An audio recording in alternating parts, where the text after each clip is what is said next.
sound. Guess I'll just close my eyes. This is a 420 TV presentation. So get in your jammies, go take a piss, get a drink and blaze up. It's 420 story time with DJ Ransom the Freedomist. The Lost Book of Enki. Part 2. The Words of Lord Enki. Listen up bitches and take notes, you about to get woke. Synopsis of the first tablet. Lamentation over the desolation of summer, how the gods fled their cities as the nuclear cloud spread. The debates in the Council of the Gods. The fateful decision to unleash the weapons of terror. The origin of the gods and the awesome weapons on Nibiru. Nibiru's north-south wars, unification, and dynastic rules. Nibiru's place in the solar system. A dwindling atmosphere causes climate changes. Efforts to obtain gold to shield the atmosphere fail. Alalu, a usurper, uses nuclear weapons to stir volcanic gases. Anhu, a dynastic heir, deposes Alalu. Alalu steals a spacecraft and escapes from Nibiru. The first tablet. Take another toke now. The words of the Lord Enki, firstborn son of Anu, who reigns on Nibiru. With heavy spirit I utter laments, laments that are bitter fill my heart. How smitten is the land, its people delivered to the evil wind, its stables abandoned, its sheepfolds emptied. How smitten are the cities, their people piled up as dead corpses, afflicted by the evil wind. How smitten are the fields, their vegetation withered, touched by the evil wind. How smitten are the rivers, nothing swims any more, pure sparkling waters turned into poison. Of its black-headed people, Shuma is emptied, gone is all life. Of its cattle and sheep Shuma is emptied, silent is the hum of churning milk. In its glorious cities, only the wind howls. Death is the only smell. The temples whose heads to heaven arose by their gods have been abandoned. Of lordship and kingship command there is none. Scepter and tiara are gone. On the banks of the two great rivers, once lush and life-giving, only weeds grow. No one treads the highways, no one seeks out the roads. Flourishing Shuma is like an abandoned desert. How smitten is the land, home of gods and men. On that land a calamity fell, one unknown to man. A calamity that mankind had never before seen, one that could not be withstood or stopped. On all the lands, from west to east, a disruptive hand of terror was placed. The gods, in their cities, were helpless as men. An evil wind, a storm born in a distant plain, a great calamity wrought in its path. A death-dealing wind born in the west its way to the east has made, its course set by fate. A storm devouring as the deluge, by wind and not by water a destroyer. By poisoned air, not tidal waves, overwhelming. By fate, not destiny, was it engendered. The great gods, in their council, the great calamity had caused. By Enlil and Ninhursag it was permitted. I alone for a halt was beseeching. Day and night to accept what the heavens decree I argued, to no avail. Ninurta, Enlil's warrior son, and Nagul, my very own son, poisoned weapons in the great plain then unleashed. That an evil wind shall follow the brilliance we knew not. They now cry in agony. That the death-dealing storm, born in the west, its course to the east shall make, who could foretell? The gods now bemoan. In their holy cities, the gods stood disbelieving as the evil wind toward Shuma made its way. One after another the gods fled their cities, their temples abandoned to the wind. In my city, Eridu, As the poisoned cloud approached, I could do nothing to stop it. Escape to the open steppe. To the people I gave instructions. With Enki, my spouse, the city I abandoned. In his city Nippur, place of the bond of heaven and earth, Enlil could do nothing to stop it. The evil wind against Nippur was onrushing. In his celestial boat, Enlil and his spouse hurriedly took off. In air, Shuma's city of kingship, Nana to his father Enlil for help cried. In the place of the temple that to heaven in 7 steps rises, Nana the hand of fate refused to heed. My father who begot me, great God who to you had granted kingship, turned the evil wind away. Nana pleaded. Great God who decrees the fates, let your and its people be spared, your praises to continue. Nana appealed. Enlil answered his son Nana, noble son, your wondrous city kingship was granted. Eternal reign it was not granted. Take hold of your spouse Ningal, flee the city. Even I who decree fates, its destiny I cannot bend. Thus did Enlil my brother speak. Alas, alas, not her destiny it was. A calamity none greater since the deluge gods and earthlings has befallen. Alas, not her destiny it was. The great deluge was destined to happen. The great calamity of the storm was not. By the breach of a vow, by a decision it was caused. By weapons of terror was it created. By a decision, not destiny, were the poisoned weapons unleashed. By deliberation was the lot cast. Against Marduk, my firstborn, did the 2 sons destruction direct. Vengeance was in their hearts. Ascendancy is not Marduk's to grasp. Enlil's firstborn shouted. With weapons I shall oppose him, Ninata said. Of people he raised an army, Bobelia's earth's navel to declare. Nigel, Marduk's brother, so shouted. In the council of the great gods, words of venom were spread. Day and night I raised my opposing voice. Peace one counseled, deploring haste. For the 2nd time the people have raised his heavenly image. Why does opposing continue?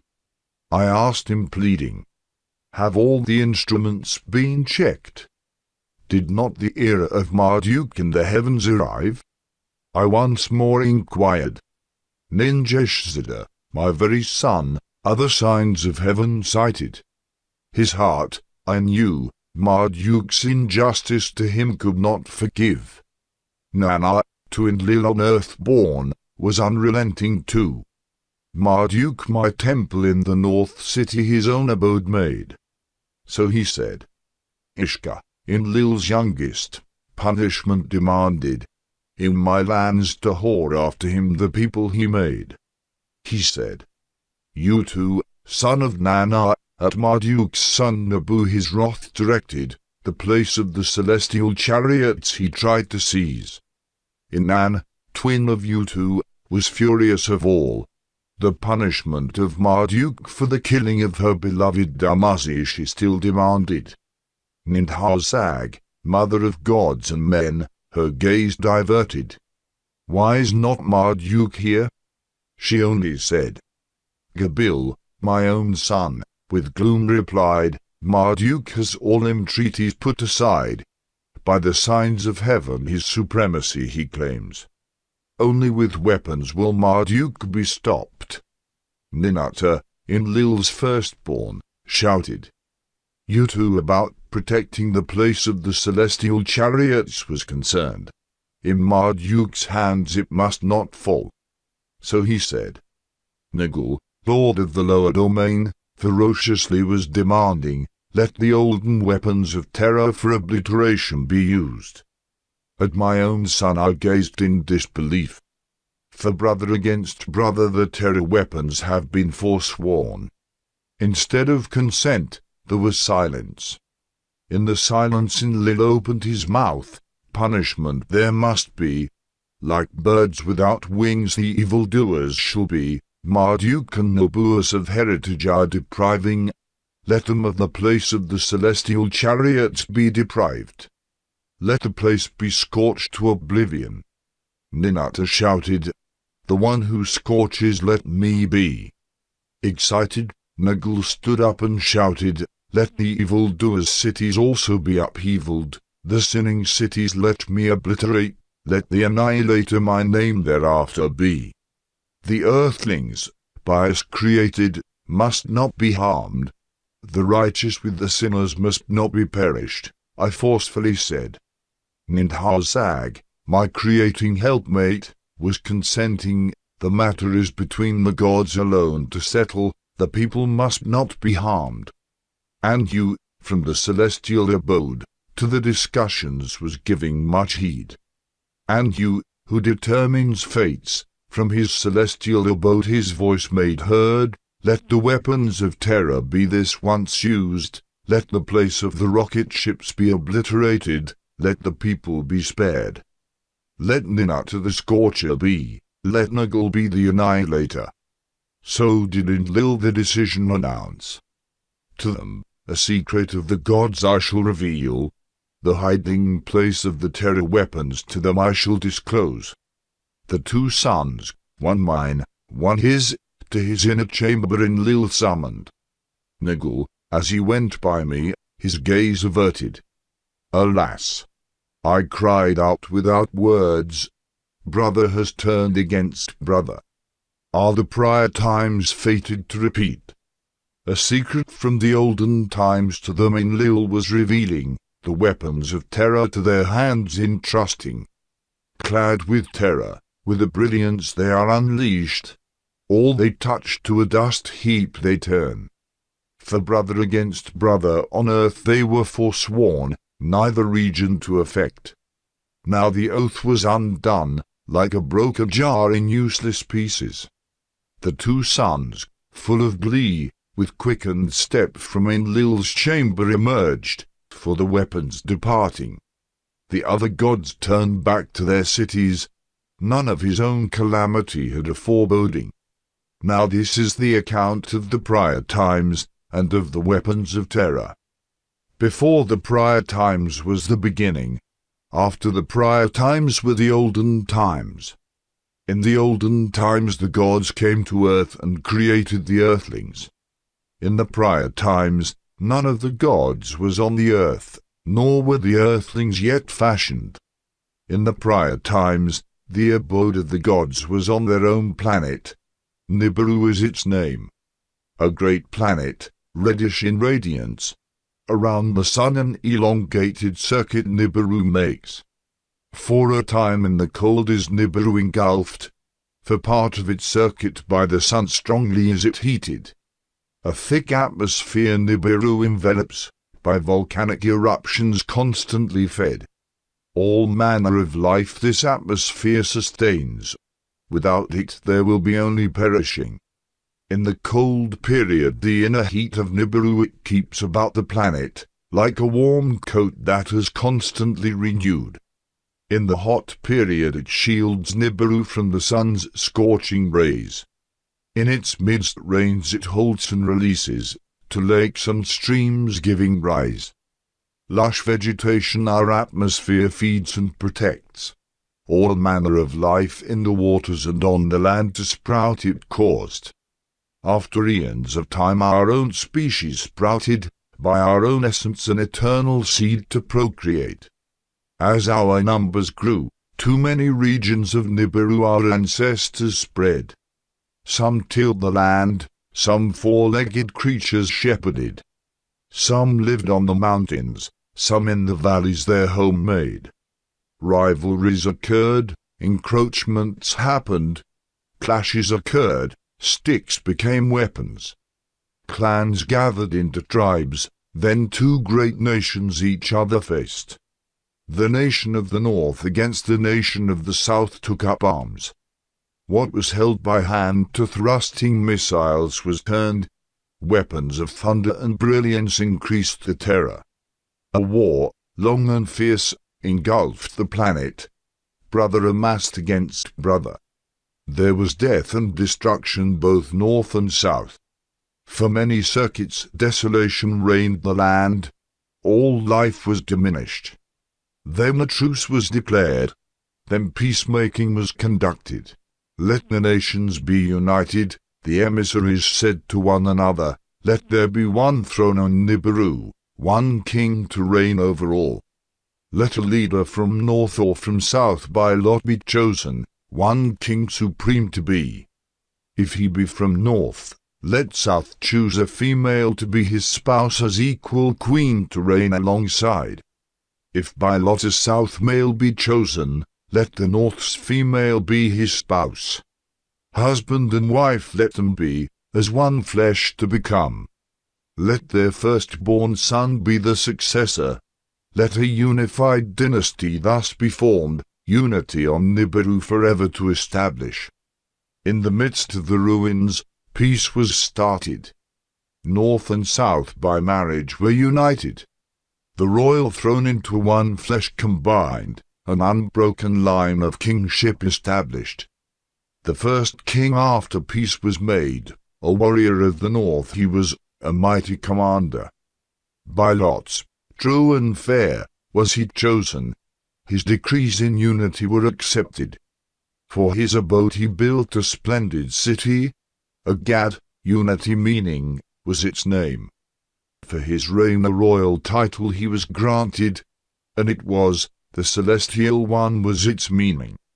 With strong arm order in the lands he re-established. Laws and regulations he decreed. Governors for each land he appointed. Restoration and reclamation was their foremost task. Of him in the royal annals, thus it was recorded, and the lands unified, peace on Nibiru he restored. He built a new city, the canals he repaired, food to the people he provided. There was abundance in the lands. For his spouse the south a maiden had chosen. For both love and warring she was noted. On too was her royal title. The leader, who is On's spouse, the given name cleverly did mean. She bore On 3 sons and no daughters. The firstborn son was by her named Enki. By On, a solid foundation was its meaning. Alone on the throne he was seated. A spouse to choose was twice postponed. In his reign, concubines were brought into the palace. A son to him was not born. The dynasty thus begun was by the death of Enki disrupted. On foundation no offspring followed. The middle son, though not the firstborn, the legal heir was pronounced.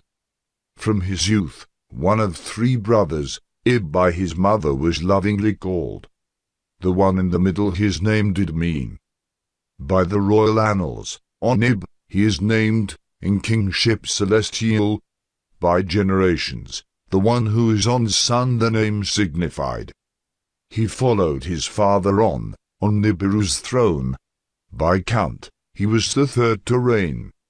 The daughter of his younger brother he chose to be his spouse. Ninib she was called, the lady of Ib. A son to Anib, by Ninib, was born. The successor on the throne he was, the 4th by the count of kings. By the royal name Anshargal he wished himself to be known. On's prince who is greatest of princes was the meaning. His spouse, a half-sister, Kishagal was equally named. Knowledge and understanding were his chief ambition. The ways of the heavens he assiduously studied. The great circuit of Nibiru he studied, its length a shah to be he fixed. As 1 year of Nibiru was the measure, by it the royal reigns to be numbered and recorded. The shah to 10 portions he divided, 2 festivals thereby he pronounced. When nearest to the sun's quarters, a festival of the warmth was celebrated. When to its far abode Nibiru was distanced, the festival of coolness was decreed. Replacing all olden festivals of tribes and nations, to unify the people the 2 were established. Laws of husband and wife, of sons and daughters, by decree he established. Customs from the first tribes he proclaimed for the whole land. From the wars females greatly outnumbered males. Decrees he made, one male to have more than one female for knowing. By law, one wife as official spouse to be chosen, first wife to be called. By law, the firstborn son was his father's successor. By these laws, confusion soon came about. If the firstborn son not by the first wife was born, and thereafter by the first wife a son was born, by law the legal heir becoming, who shall be the successor, the one by the count of Shah's firstborn, the one by the first wife born, the firstborn son, the legal heir, who shall inherit, who shall succeed. In the reign of Anshagul, Kishagala's first wife was pronounced a half-sister of the king she was. In Anshagul's reign, concubines were again brought into the palace. By the concubines, sons and daughters to the king were born. A son by one was the first to be born. The son of a concubine was the firstborn. Thereafter Kishagul bore a son. The legal heir by law he was. The firstborn he was not. In the palace Kishagul raised her voice, in anger shouting, "If by rules my son, by a first wife born, from succession shall be barred, let the double seed not be neglected. Though of different mothers, of one father the king and I are offspring. I am the king's half-sister. Of me the king is half-brother. By that my son the double seed of our father Enki possesses. Let henceforth the law of the seed, the law of espousal overpower. Let henceforth a son by a half-sister, whenever born, above all other sons rise to succession." Anshagul, contemplating, the law of the seed embraced with favour, confusion of spouse and concubines, of marriage and divorce, it will be avoided. In their council, the royal councillors the law of the seed for succession adopted. By the king's order, the scribes the decree recorded. Thus, the next king by the law of the seed for succession was proclaimed. To him the royal name Anshar was granted. Fifth on the throne he was. 420 Break refresh your high. Now this is the account of the reign of Anshar and the kings who followed. When the law was changed, the other princes were contending. Words there were, rebellion there was not. As his spouse Anshar a half-sister chose. He made her first wife. By the name Kishar she was called. Thus was by this law the dynasty continued. In the reign of Anshar, the fields diminished their yields, fruits and grains lost abundance. From circuit to circuit, nearing the sun heat grew stronger. In the faraway abode, coolness was more biting. In Agad, the throne city, the king those of great understanding assembled. Learned savants, those of great knowledge, to inquire were commanded. The land and the soil they examined, the lakes and streams they put to the test. It has happened before, some gave an answer, Nibiru in the past colder or warmer has grown. A destiny it is, in the circuit of Nibiru embedded. Others of no edge, the circuit observing, Nibiru's destiny to blame did not consider. In the atmosphere a breaching occurred. That was their finding. Volcanoes, the atmosphere, forbear, less belching but spitting up. Nibiru's air has thinner been made, the protective shield has been diminished. In the reign of Anshar and Kishar, pestilences field made appearance. Toil could them not overcome their son Anshar then the throne ascended. Of the dynasty the sixth he was. Lordly master of the Shah the name did signify. With great understanding he was born, with much learning he mastered much knowledge. To remedy the afflictions, ways he sought. Of Nibiru heavenly circuit he made much study. In its loop, of the sun's family 5 members it embraced, planets of dazzling beauty. For cures to the afflictions, their atmospheres he caused to be examined. To each he gave a name, ancestral forefathers he honored. As heavenly couples he them considered. On, and on to, the twin-like planets, he called the first 2 to be encountered. Beyond in Nibiru's circuit were Anshar and Kishar, in their size the largest. As a messenger Gaga among the others coursed, sometimes first Nibiru to meet. 5 in all were Nibiru's heavenly greeters as the sun it circled. Beyond, like a boundary, the hammock bracelet the sun encircled. As a guardian of the heavens' forbidden region with havoc it protected. Other children of the sun, 4 in number, from intrusion the bracelet shielded. The atmospheres of the 5 greeters Enshar set out to study. In its repeating circuit, the 5 in Nibiru's loop carefully were examined. What atmospheres they possessed by observation and with celestial chariots intensely were examined. The findings were astounding, the discoveries confusing. From circuit to circuit Nibiru's atmosphere more breaching suffered. In the councils of the learned, cures were avidly debated. Ways to bandage the wound were urgently considered. A new shield to embrace the planet was attempted. All that was thrust up back to the ground came down. In the councils of the learned, the belching volcanoes were studied. The atmosphere by belching volcanoes having been created, its wound by their diminished belching had come to be. Let with invention new belching be encouraged, let volcanoes spew again. One savants group was saying, how the feat to achieve, with what tools more belching to attain, none the king could inform. In the reign of Enshar the breach in the skies grew bigger. Rains were withheld, winds blew harder, springs from the depths did not arise. In the lands there was an accusation, the breasts of mothers were dry. In the palace there was distress, an accusation therein took hold. As his first wife, Enshar a half-sister did espouse, by the law of the seed abiding. Ninshar she was called bearer of the Shahs the lady. A son she did not bear. By a concubine to Enshar a son was born, the firstborn son he was.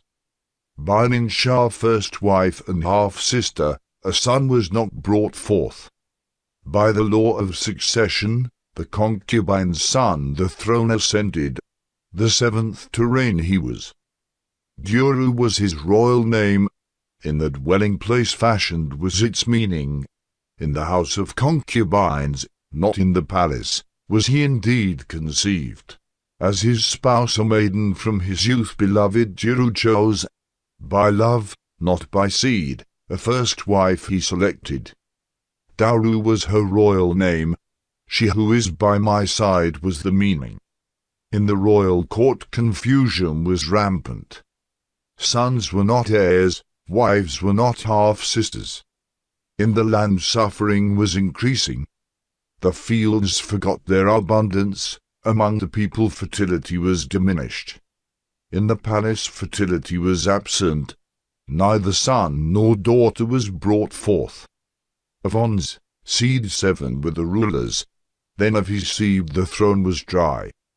Dauru a child at the palace gateway found. As a son she embraced him. Duru in the end as a son him adopted, legal heir him decreed. Lama, meaning dryness, was his given name. In the palace the princes were grumbling. In the council of councillors there were complaints. In the end Lama the throne ascended. Though not of On's seed, he was the 8th to reign. In the councils of the learned, to heal the brack there were 2 suggestions. One was to use a metal, gold was its name. On Nibiru it was greatly rare. Within the hammered bracelet it was abundant. It was the only substance that to the finest powder could be ground. Lofted high to heaven, suspended it could remain.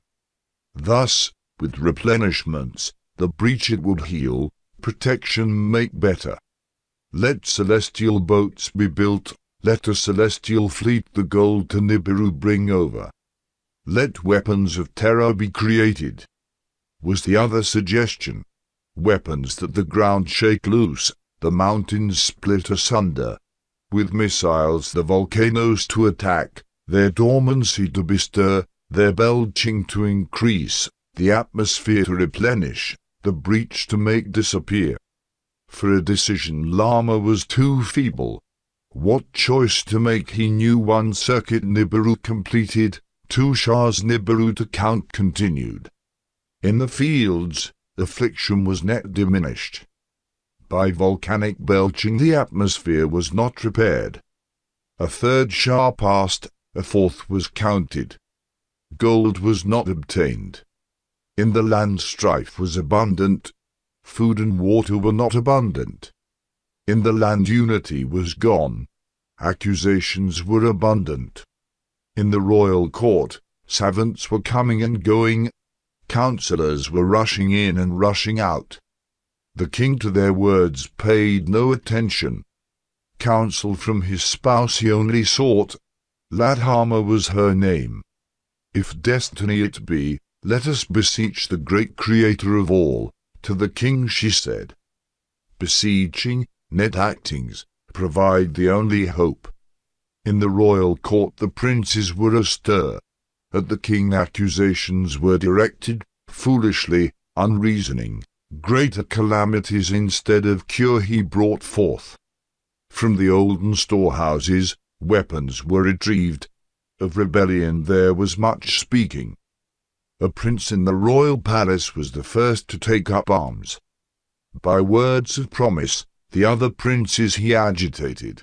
Alalu was his name. Let Lana be the king no more. He shouted. Let decision supplant hesitation. Come, let us unnerve the king and his dwelling. Let him the throne abandon. The princes to his words gave heed. The gate of the palace they rushed.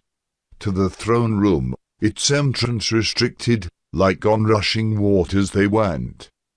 To the tower of the palace the king escaped. Alalu was him pursuing. In the tower there was a struggle. Lama fell down to his death. Lama is no more. Alalu shouted. The king is no more, with glee he announced. To the throne room Alalu rushed. On the throne he himself seated. Without right or counsel, a king he himself pronounced. In the land unity was lost. Some by the death of Lama rejoiced, others by Alalu's deed were saddened. Now this is the account of the kingship of Alalu and of the going to earth. In the land unity was lost. About the kingship many were aggrieved. In the palace princes were agitated. In the council, councillors were distraught.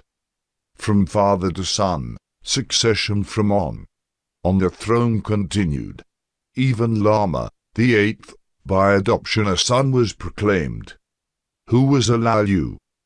Was he a legal heir? Was he firstborn? By what right did he usurp? Was he not a king's slayer?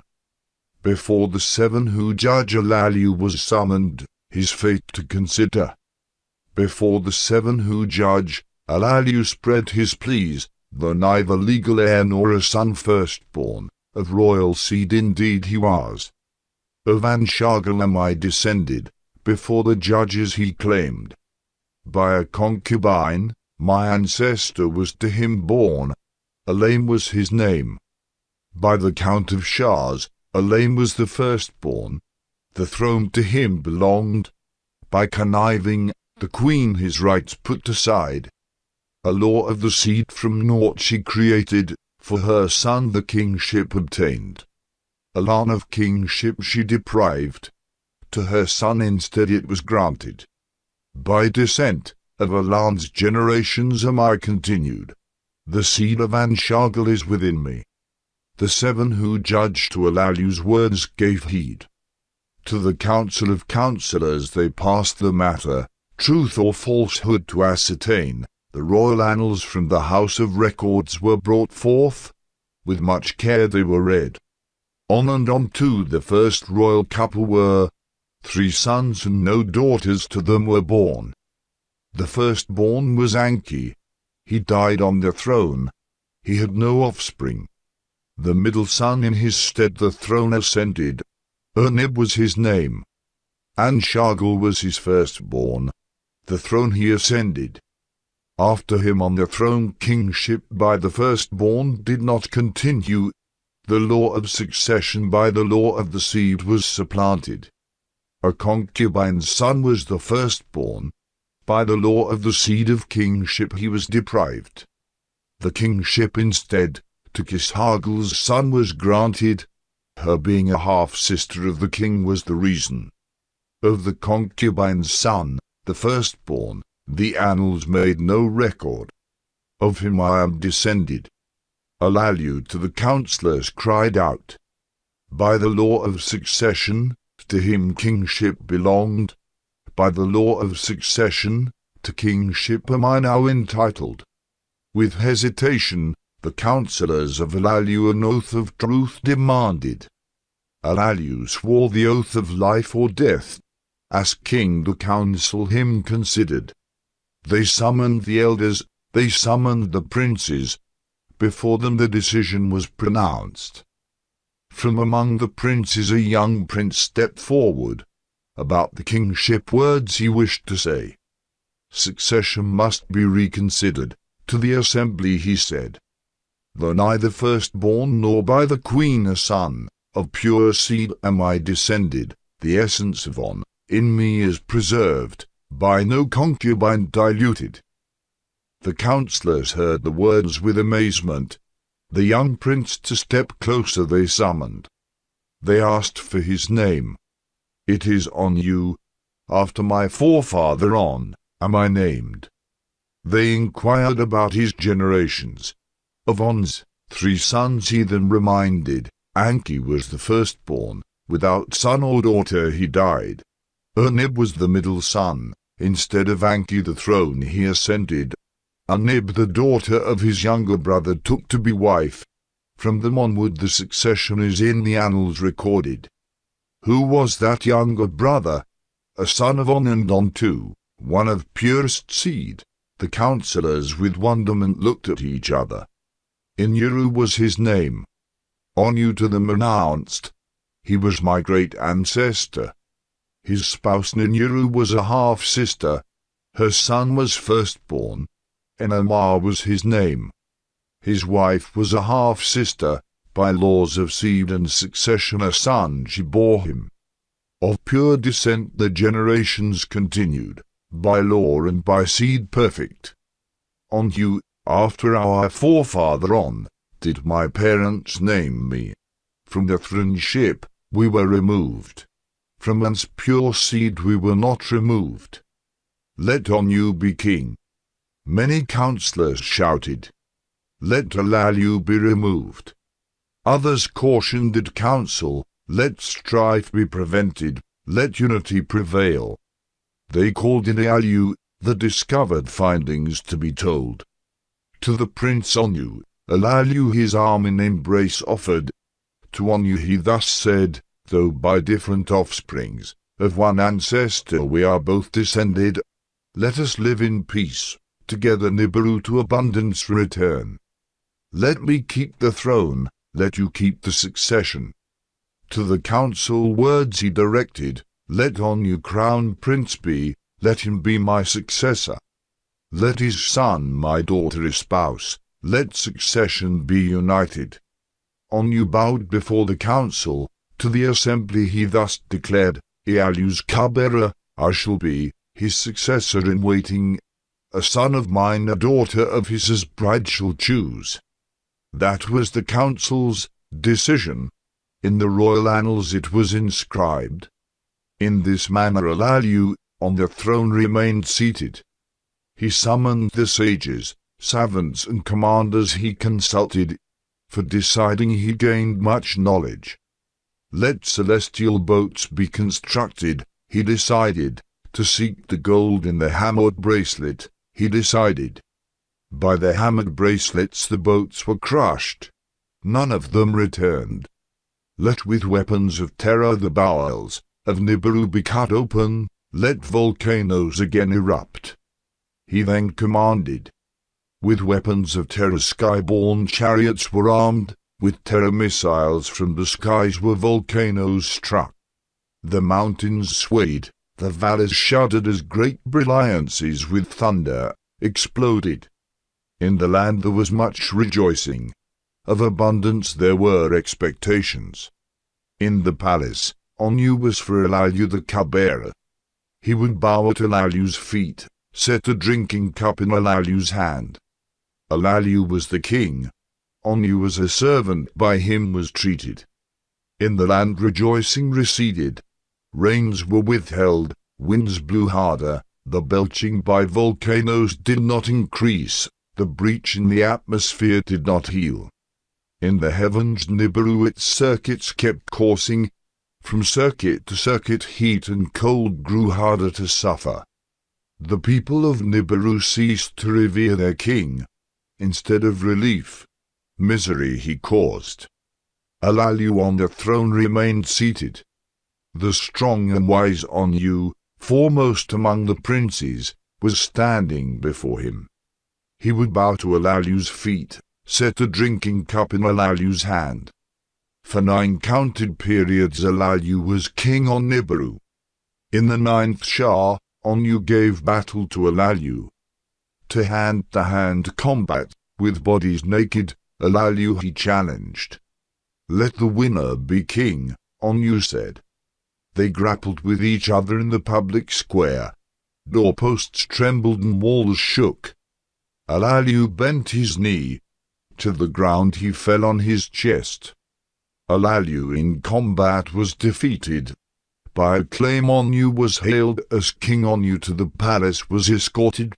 Alalu to the palace did not return. From the crowds he stealthily escaped.